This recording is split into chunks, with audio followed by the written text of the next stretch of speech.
आज की क्लास में बायोमोलिक्यूल्स चैप्टर को ही आगे कंटिन्यू करते हुए मैं आपको टॉपिक पॉलीसैकेराइड्स एक्सप्लेन करने जा रही हूँ। बचपन से आप जो कार्बोहाइड्रेट्स का नाम सुन रहे हैं, उसके लिए हम लोग यहाँ पे एक टेक्निकल टर्म यूज कर रहे हैं, दैट इज पॉलीसैकेराइड। ठीक है। अब अगर पॉलीसैकेराइड आपको समझना है बेसिकली कि पॉलीसैकेराइड्स होते क्या है, ठीक है, तो उसको समझने के लिए एक सिंपल सी बात याद रखेंगे। जैसे मैंने आपको बताया था ना कि जब आप प्रोटीन चेन बनाएंगे तो एक amino acid, next amino acid, next amino acid, next amino acid, ऐसे करके आप क्या करेंगे, चेन बना देंगे तो क्या हो जाएगा, वो पॉलीपेप्टाइड चेन हो जाएगा। ठीक उसी तरीके से एक एग्जांपल लेते हैं ग्लूकोज का। ये क्या है, ये 1 ग्लूकोज है, ठीक है। फिर हमने क्या किया, इसमें दूसरा ग्लूकोज ऐड कर दिया, ठीक है। फिर क्या किया हमने, इसमें नेक्स्ट ग्लूकोज ऐड किया। फिर हमने क्या किया, इसमें और नेक्स्ट ग्लूकोज जो है वो ऐड किया। इस तरीके से हम ऐड ऑन करते चले गए। तो यहाँ पे एक ग्लूकोज के लिए या फिर एक मोनोमर के लिए हम जो टर्म यूज करने वाले हैं वो सैकराइड टर्म का यहाँ पे यूज करेंगे। जैसे 1 होगा ना तो हम उसको मोनोसैकराइड बोलेंगे। अगर मैंने यहाँ पे ये 2 हटा दिया, ये 2 बच गए यहाँ पे, तो ये क्या हो गया, डाइसैकराइड हो गया, ठीक है। उसी तरीके से हम लोग यहाँ पे जो सैकराइड सैकराइड टर्म है ये इस कैटेगरी के लिए इस्तेमाल करते हैं। बोलने का ये मतलब हुआ कि आप कार्बोहाइड्रेट्स की कैटेगरी को पढ़ रहे हैं। अब बच्चों का एक और डाउट होता है, वो कहते हैं कि मैम हम ये भूल जाते हैं कि ये एसिड में सॉल्युबल होगा या इनसॉल्युबल होगा, इसमें हम एग्जाम में जाके कंफ्यूज हो जाते हैं।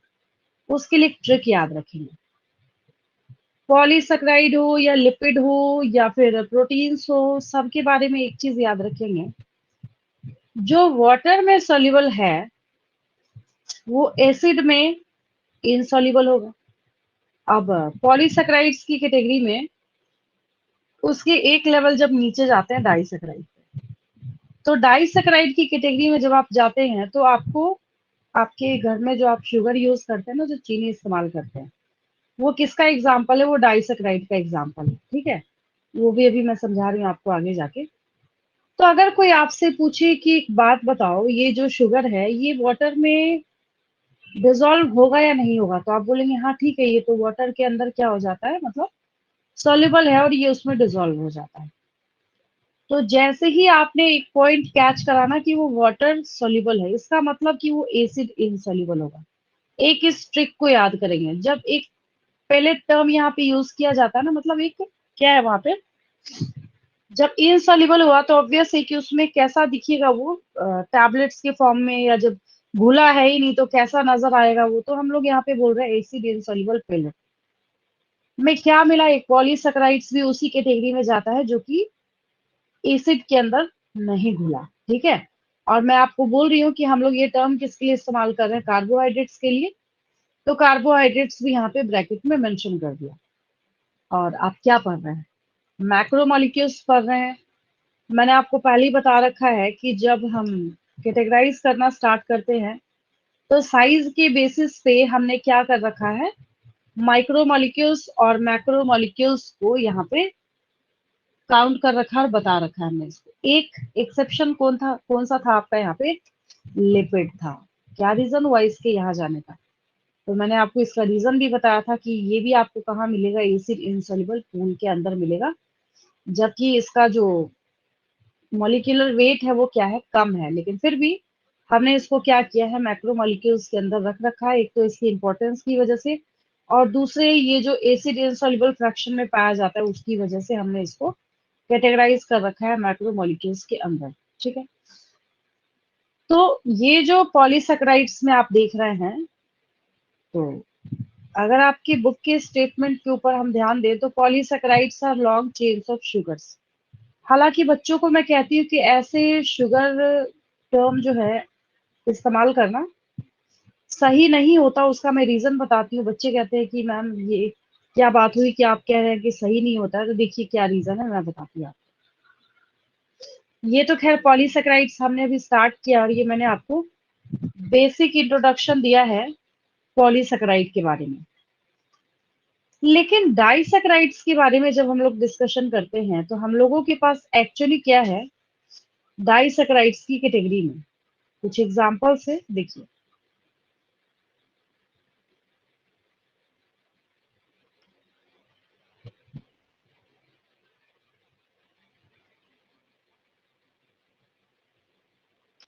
डाइसैकेराइड बोलने का मतलब कि वहां पे 2 यूनिट्स ऑफ मोनोसैकेराइड को ऐड करना है आपको। क्या करना है?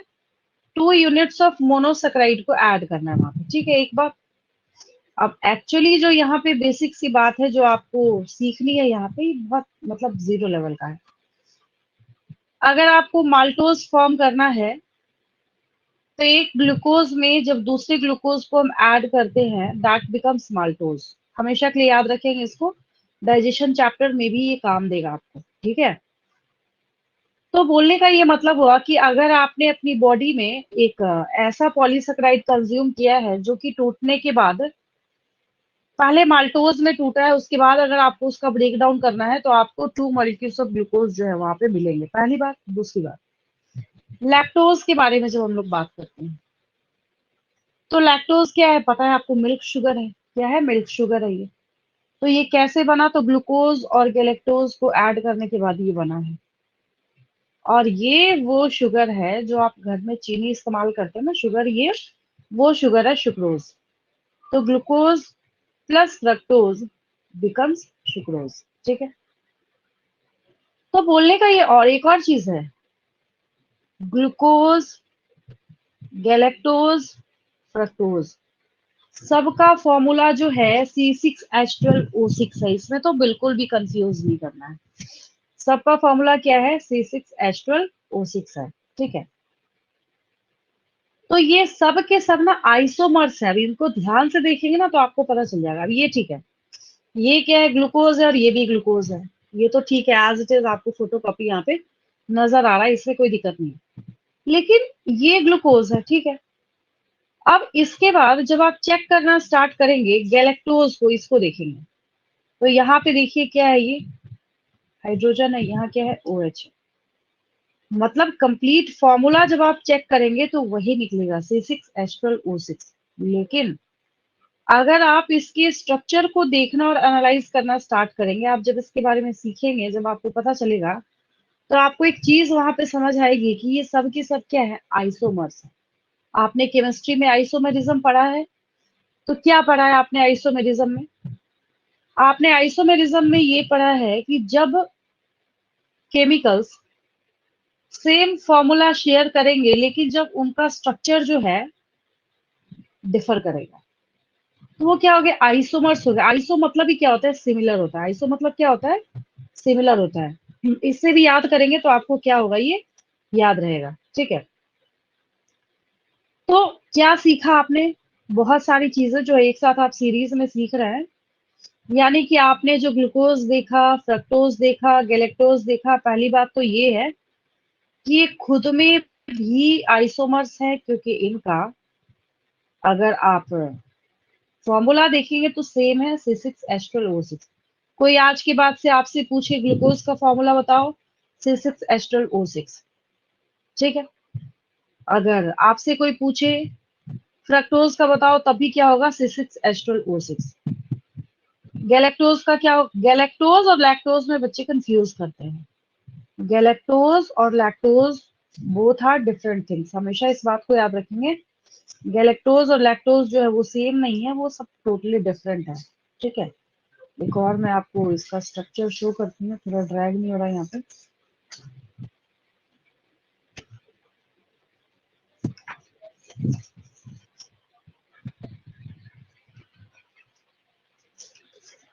ये देखिए,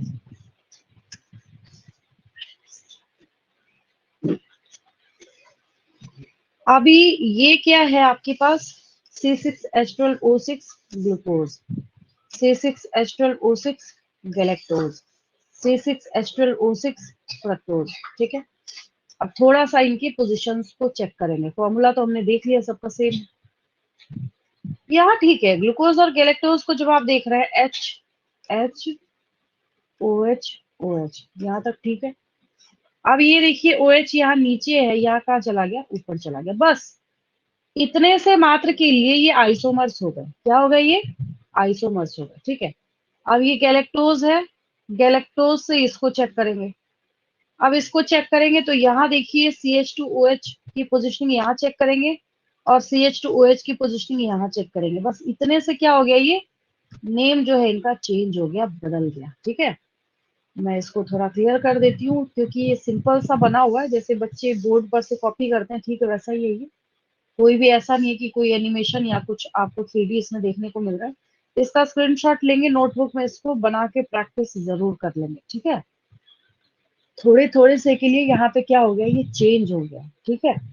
तो आपने अभी अभी जो सीखा, जो हम प्रीवियस पेज पे देख रहे थे, ग्लूकोज में गैलेक्टोज को ऐड करेंगे तब लैक्टोज फॉर्म होगा।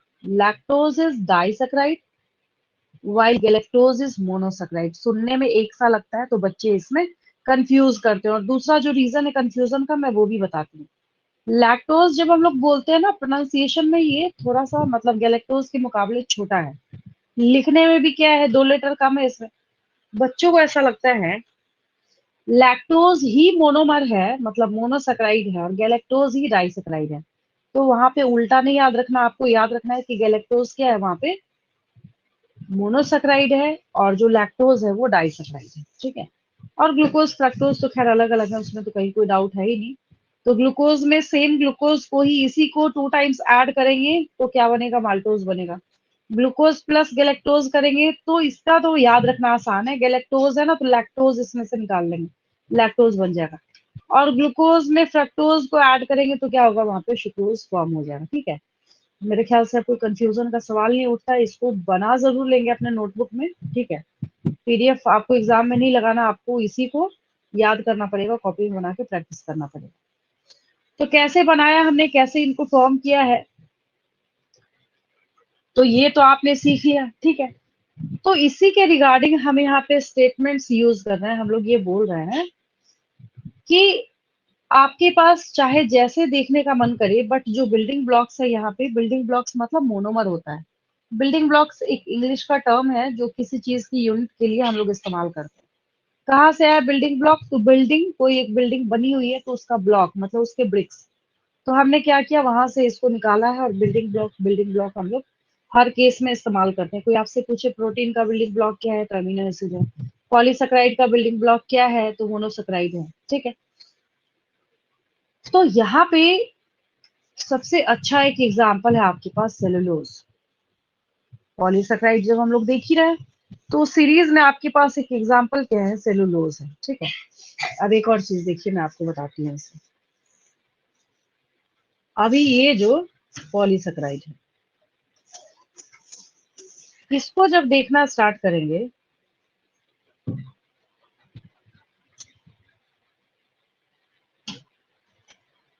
पॉलीसेकेराइड, अब ये जो पॉलीसेकेराइड्स है इस सीरीज में आप 3 पॉलीसेकेराइड्स का नेम जो है ना शुरू से जानते हैं। मुझे इसमें आपको कुछ एक्स्ट्रा बताने की जरूरत नहीं, ना आपको एफर्ट लगाने की जरूरत है।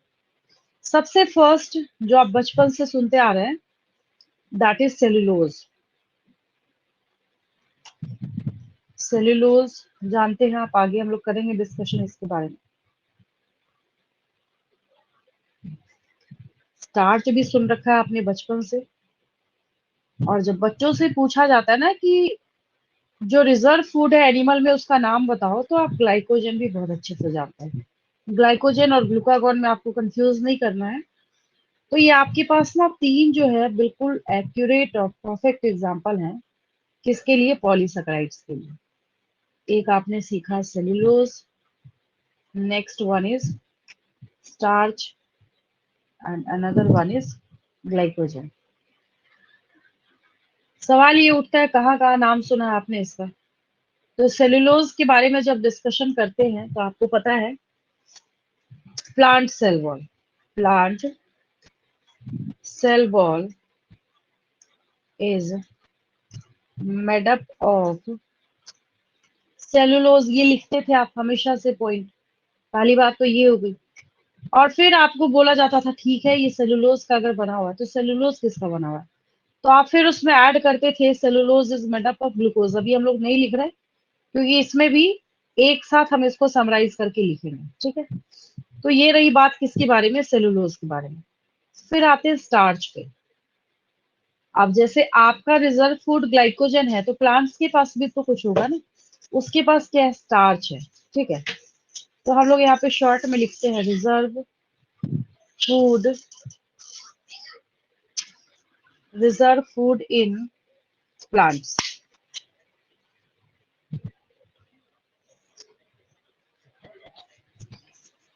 In plants.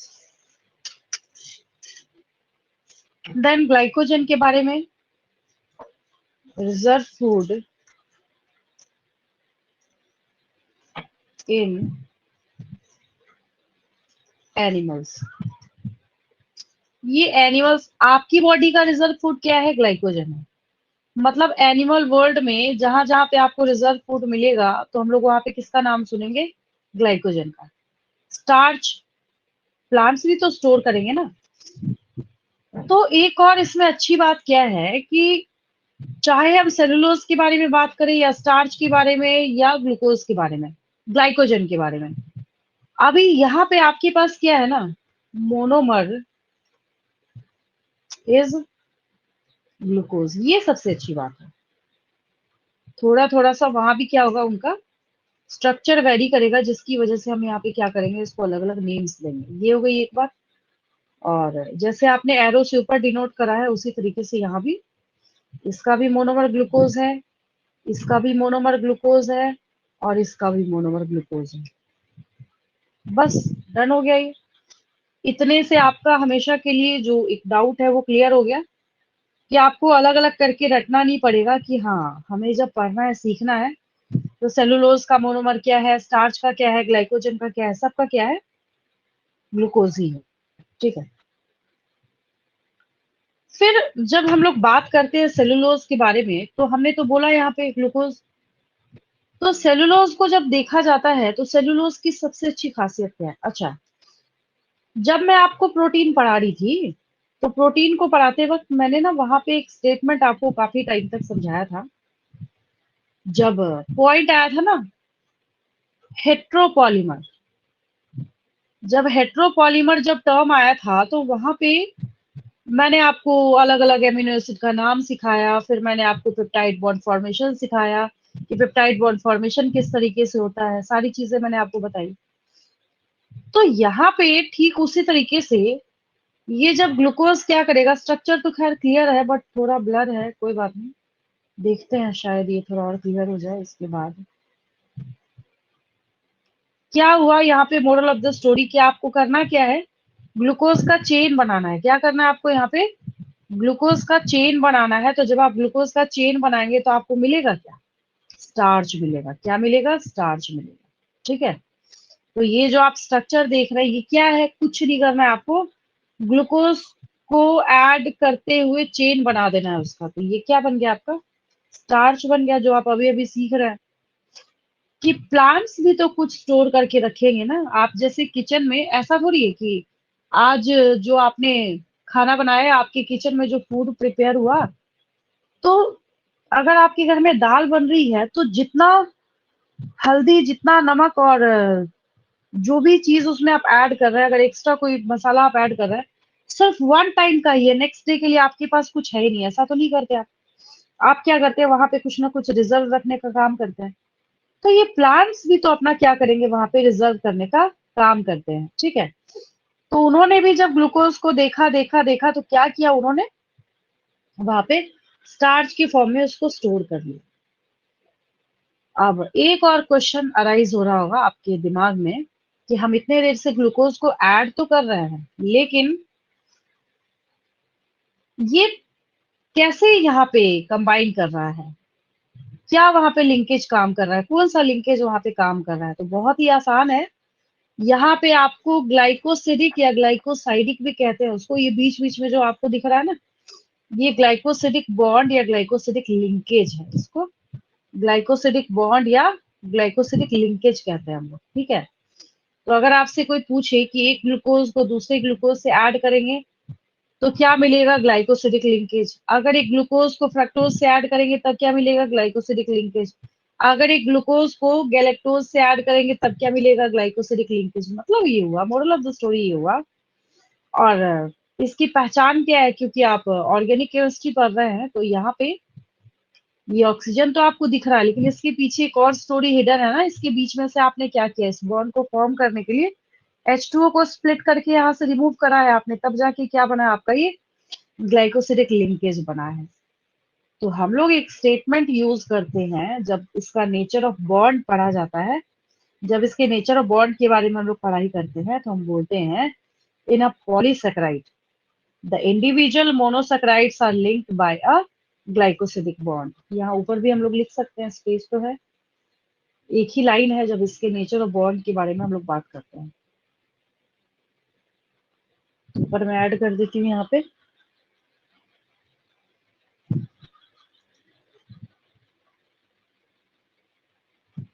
in a polysaccharide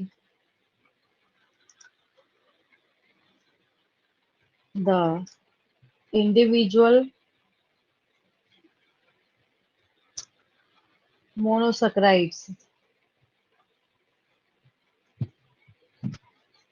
are linked or joined by a glycosidic linkage। Bond भी लिख सकते हैं, कोई दिक्कत नहीं है, ग्लाइकोसिडिक लिंकेज और ग्लाइकोसिडिक बॉन्ड। बस हो गया ये डन। तो इसका बॉन्ड फॉर्मेशन आपने देखा कि हाँ ये कैसे अपने आप को ज्वाइन करा रहा है, तो यहाँ पे क्या हो रहा है, ग्लाइकोसिडिक बॉन्ड या ग्लाइकोसिडिक लिंकेज जो है यहाँ पे काम कर रहा है, जो कि दो मोनोसेकेराइड्स को ऐड करने का काम कर रहा है। एक और चीज हम लोग यहाँ पे बोल सकते हैं, ये भी कैसे बन रहा है, this bond is also formed by dehydration. जब कहीं से वाटर मॉलिक्यूल स्प्लिट होके बाहर निकलता है ना, तो हम लोग उसको डिहाइड्रेशन कहते हैं। क्या कहते हैं? डिहाइड्रेशन कहते हैं। तो एक और लाइन ऐड कर देते हैं इसके नीचे। यहाँ पे जब ऑर्गेनिक केमिस्ट्री की पढ़ाई कर रहा है, तो यहाँ पे मोस्टली बॉन्ड्स का फॉर्मेशन कैसे होगा, रिमूवल ऑफ वाटर होने से। तो एक लाइन बस ऐड करेंगे इसमें, बहुत ही छोटा सा, दिस बॉन्ड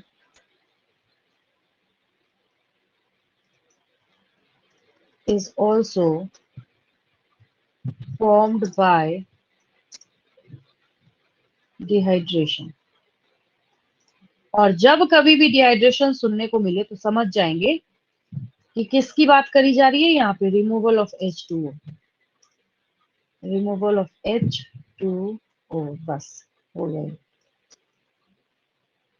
चलिए इस पेज का स्क्रीनशॉट लेंगे, और ये ग्लाइकोसिडिक लिंकेज जैसे बन रहा है, इसको एक बार स्ट्रक्चर याद हो गया ना ग्लूकोज और फ्रक्टोज का, तो उसके बाद क्या करेंगे, बीच में से H2O को स्प्लिट करके बाहर निकाल देना है, फिर बनाना आसान है, वहां पे कोई दिक्कत नहीं है।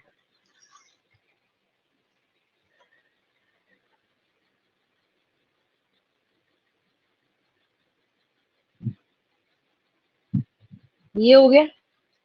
एक और हम लोगों के पास पॉलीमर आता है, ठीक है, स्ट्रक्चर में शो करती हूँ आपको, उसके बाद बात करती हूँ।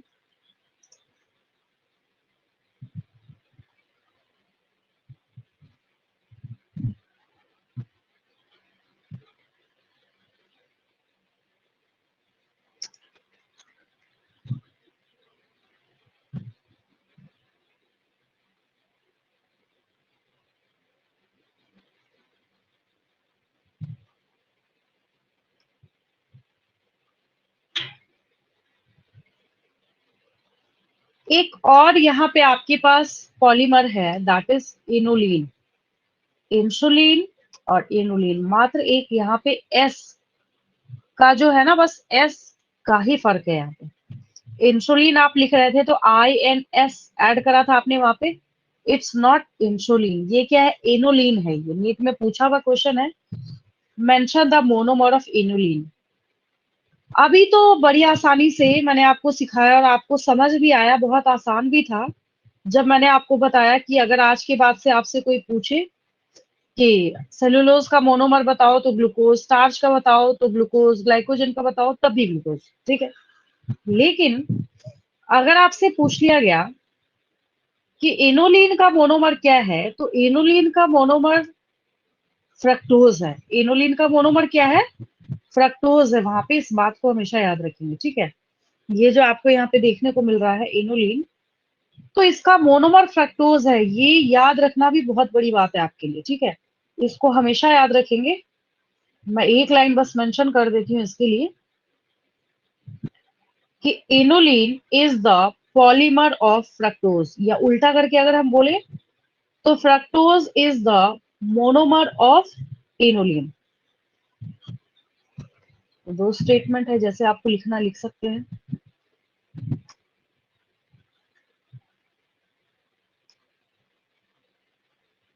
एक स्टेटमेंट मैंने बोला एनोलिन, एस नहीं लगाना है गलती से भी इसमें, both are totally different. Inulin आप पॉलीसेकेराइड में पढ़ रहे हैं और इंसुलिन कहाँ था? पॉलीपेप्टाइड में था। Aniline is the polymer of fructose, मतलब फ्रक्टोज का चेन जब बनाया आपने तो एनोलिन फॉर्म करा, ठीक है। और दूसरी बात क्या है इसमें, दूसरी बात क्या सीखी आपने? इसी को अगर और करके लिखे तो नेक्स्ट, उल्टा कर देते हैं अब इसको। Fructose is the monomer of aniline. बस हो गया ये। दोनों एक ही बातें हैं, बस हमने उसको उल्टा करके लिखा है।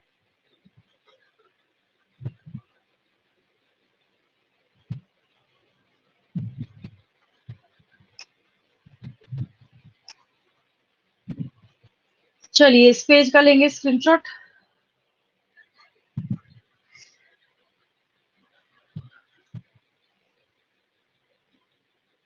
ये सब, हाँ अभी फिलहाल अगर बायोमोलिक्यूल्स और बायो में जिस चैप्टर की आप पढ़ाई कर रहे हैं, अगर हम उसके रिगार्डिंग बात करें, ठीक है, तो आपको सिर्फ इतना याद रखना है जो भी मैंने आपको सिखाया है कि फ्रक्टोज किसका मोनोमर है, तो एनोलिन का, और एनोलिन किसका पॉलीमर है, तो फ्रक्टोज का, ठीक है।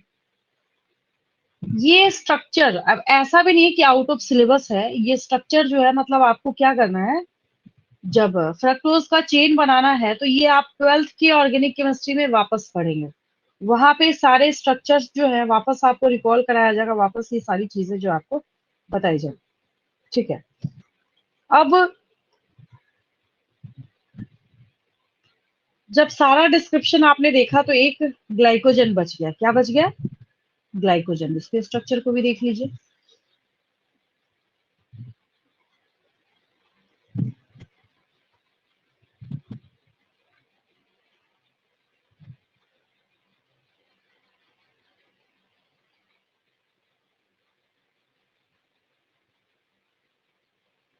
अब इसमें भी अच्छी बात क्या है कि आपको क्या नजर आ रहा है यहाँ पे, कैसे बनाया आपने, तो इसको भी आपने फॉर्म करा है, ग्लूकोज को ऐड करते गए करते गए करते गए, तब क्या बना आपका? ग्लाइकोजन बना है। ग्लाइकोजन आपकी बॉडी का रिजर्व फूड है। ये सब जो यहाँ पे मोनोमर्स आपको दिख रहा है, हाँ एक चीज है यहाँ पे, कॉपीराइटेड नहीं है कि कोई लीनियर चेन ही आप बनाने का काम करेंगे। यहाँ पे आपको दिख रहा होगा कि ब्रांचिंग भी जो है वो फॉर्म हो रही है, ठीक है। और जब इस डिस्क्रिप्शन में हम लोग बात करते हैं किसके बारे में, स्टार्च के बारे में, तो स्टार्च की क्या खासियत होती है आपको याद होगा। स्टार्च के रिगार्डिंग जो है आप टेस्ट भी करते हैं लैब में, स्टार्च के प्रेजेंस और एब्सेंस के ऊपर।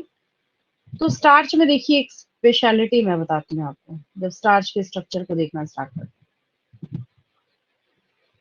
कई बार ऐसा होता है, ये अपने साथ आयोडीन को भी होल्ड करके रख सकता है।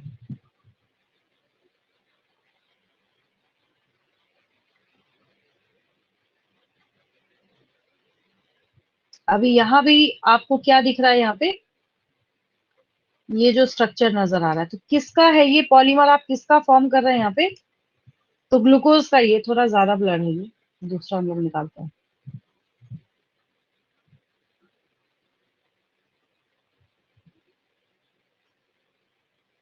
अभी ये क्या है ना, उसी का हम लोग ऐसा बोल सकते हैं, देखिए।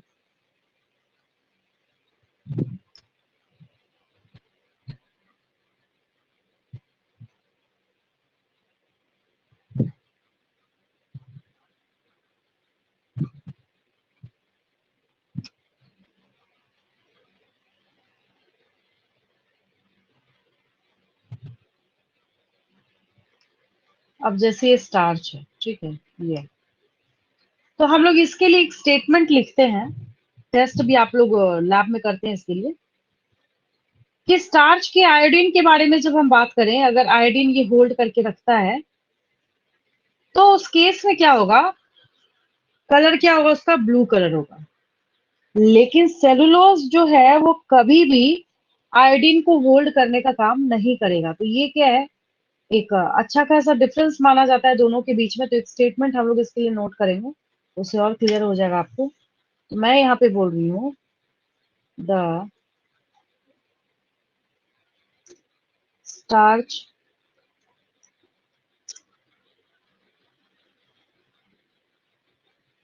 कैन होल्ड आयोडीन को I2, ये तो I2 जैसा लग ही नहीं रहा है, तो मैं आयोडीन ही लिख देती हूँ। Iodine molecule in the helical portion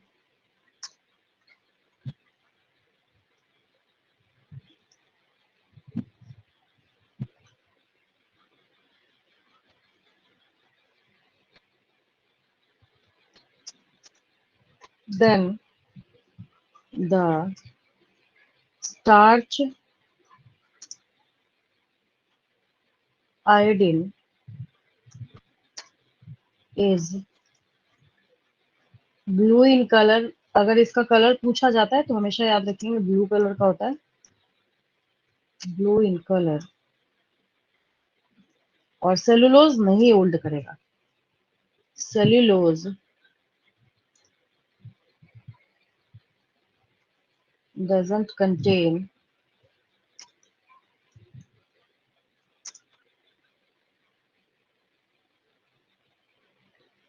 complex helices, helix का प्लूरल हेलिसेस होता है, एंड hence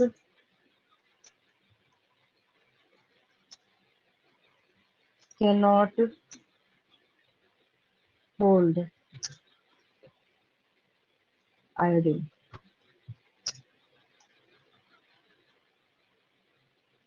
चलिए इसका स्क्रीनशॉट लेंगे। मतलब ग्लाइकोजन जैसे आपने देखा ना, और जब हम लोग उसके बारे में बात करते हैं, ग्लाइकोजन में क्या था, ब्रांचिंग ब्रांचिंग ब्रांचिंग दिखी आपको। स्टार्च में क्या है, ये सबसे जो है ऐसा फॉर्म है जिसमें आप आयोडीन के प्रेजेंस को देख रहे हैं। लेकिन सेलुलोज में क्या है, उसका बिल्कुल सिंपल हिसाब किताब है, तो उसके साथ आयोडीन आपको कभी भी एसोसिएटेड नहीं दिखेगा। तो ये सब कुछ आपने सीखा है किसके बारे में, ये सब कुछ आपने सीखा है पॉलीसेकेराइड्स के बारे में, ठीक है। इसका स्क्रीनशॉट लेंगे, लिख लिया तो खैर मच बेटर है। तो अभी तक जो आपने सीखा है इसके रिगार्डिंग, हाँ, सेलुलोज के बारे में, ये अगर हेलिक्स फॉर्म कर रहा है तभी तो ये बीच में आयोडीन कैरी कर रहा है। लेकिन आयोडीन को एक्सक्लूड करके ऐसा नहीं सोचना है कि हमने बीच में आयोडीन डाल दिया तो हम इसको होमोपॉलीमर नहीं बोलेंगे। मतलब उसको एक्सक्लूड करके जब आप सोचते हैं, उसके स्ट्रक्चर को एनालाइज करते हैं, स्टार्च के स्ट्रक्चर को, तो ये बिल्कुल सही है कि सेलुलोज क्या है आपके पास, या स्टार्च क्या है आपके पास, ये होमोपॉलीमर है। क्या है ये, होमोपॉलीमर है। मतलब अगर आप ग्लूकोज को देख रहे हैं वहां पे, अब चाहे आप ब्रांचिंग बनाएं या बिना ब्रांच की बनाएं या फिर जैसे भी बनाएं, क्या मिलेगा आपको वहां पे देखने को, ग्लूकोज। ऐसा तो नहीं है कि पॉलीपेप्टाइड चेन की तरह। मैंने बोला जैसे जब मैं अमीनो एसिड का चेन पढ़ा रही थी, तो मैंने बोला कि नेचर में 21 टाइप्स ऑफ, और कई जगह पे जब आप देखेंगे तो आपको 20 टाइप्स लिखा होगा, आप अपने बुक में देखेंगे 21 टाइप्स, लेकिन 99% केसेस में आपको दिखेगा। कुछ लोग जो नया रिसर्च कर रहे हैं वो कह रहे हैं कि नहीं, नेचर में 24 टाइप के अमीनो एसिड्स होते हैं, ठीक है। तो जो भी है, जब मैं आपको इंसुलिन का स्ट्रक्चर बता रही थी तो मैंने आपको बोला था कि इसमें क्या है, हर एक अमीनो एसिड जो है, हो सकता है कि अगर आपको ग्लाइसिन दिखा तो कुछ समय के बाद दोबारा आपको देखने को मिले, लेकिन वहां पे एक ही अमीनो एसिड अपने आप को फोटोकॉपी करके और पूरा लॉन्ग चेन ऑफ पॉलीपेप्टाइड नहीं बनाएगा, जिसकी वजह से हमने वहां पे स्टेटमेंट यूज करा था जब मैं आपको प्रोटीन पढ़ा रही थी कि प्रोटीन क्या है, पॉलीपेप्टाइड तो है नो डाउट, मतलब पेप्टाइड यानी कि अमीनो एसिड के लिए हम लोग टर्म यूज करते हैं पेप्टाइड। तो अमीनो एसिड का चेन बनाया आपने तो टर्म क्या यूज किया, पॉलीपेप्टाइड। अगर दो अमीनो एसिड आपने जोड़ा तो हमने उसको बोला डाइपेप्टाइड। ठीक उसी तरीके से यहाँ पे हम लोगों ने ऐसा स्टेटमेंट कहीं भी यूज नहीं करा कि ये क्या है, हेट्रोपॉलीमर है। अगर हम हेट्रोपॉलीमर बोल देते तो फिर ये और डेंजरस हो जाता। अभी ऐसे सिंपली ओवर हो गया ना, हमने बोला चलो ठीक है पॉलीसैकेराइड्स हैं। ये तीन एग्जांपल आपके पास बचपन से हैं, जो आपने सेलुलोज, ग्लाइकोजन, स्टार्च पढ़ा, ये तो आप बचपन से सुनते आ रहे हैं। कोई ऐसा बच्चा नहीं होगा जिससे मैं पूछूं कि प्लांट का सेल वॉल किसका बना होता है, तो सेलुलोज का हर एक बच्चे को पता है। सेलुलोज का मोनोमर क्या होता है, तो ग्लूकोज होता है। एक बस मैंने आपको डाइसैकेराइड वाला जो पोर्शन है वो बताया अभी आपको।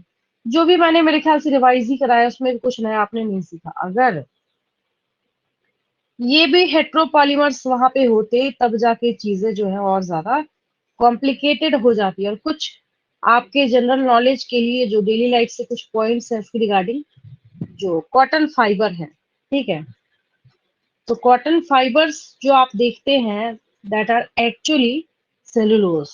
Cotton fibre is cellulose.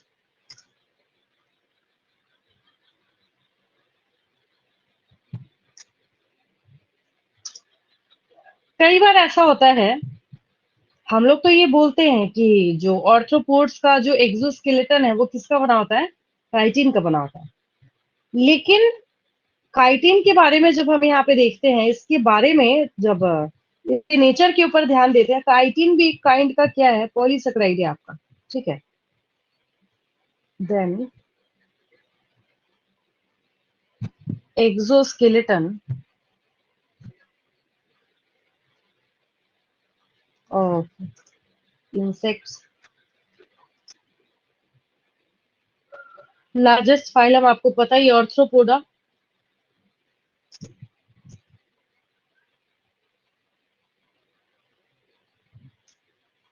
Arthropoda के अंदर क्लास इंसेक्टा पढ़ना होता है। एक्सोस्केलेटन ऑफ इंसेक्ट्स और arthropods is made up of chitin.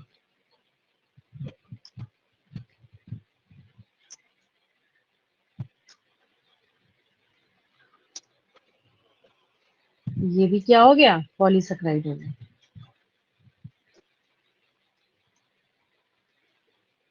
2 years पहले ये नीट के एग्जाम में आया था, पता नहीं क्यों पूछा था इतना आसान क्वेश्चन, सीधा सीधा पूछा हुआ था। इंसेक्ट्स का जो एक्सोस्केलेटन है वो किसका बना होता है, काइटिन को टिक करना था बस, ठीक है। ये पूछा हुआ था 2 साल पहले। हाँ, अब जैसे काइटिन के बारे में हम लोग बात कर रहे हैं, तो बोला जाता है कि ये केमिकली जो है एन एसिटाइल ग्लूकोजामीन है। तो बोलने का मतलब हुआ कि इसमें और भी कुछ चीजों को हम इंक्लूड करने का काम कर रहे हैं। तो अगर ऐसी कंडीशन आती है तो हम लोग बोलेंगे कि हाँ ठीक है, ये हेट्रोपॉलीमर हो सकता है। तो हम लोग उसके लिए स्टेटमेंट लिखेंगे, नोट करके मैं लिख देती हूँ यहाँ पे। नोट करके मैं लिख देती हूँ, कॉम्प्लेक्स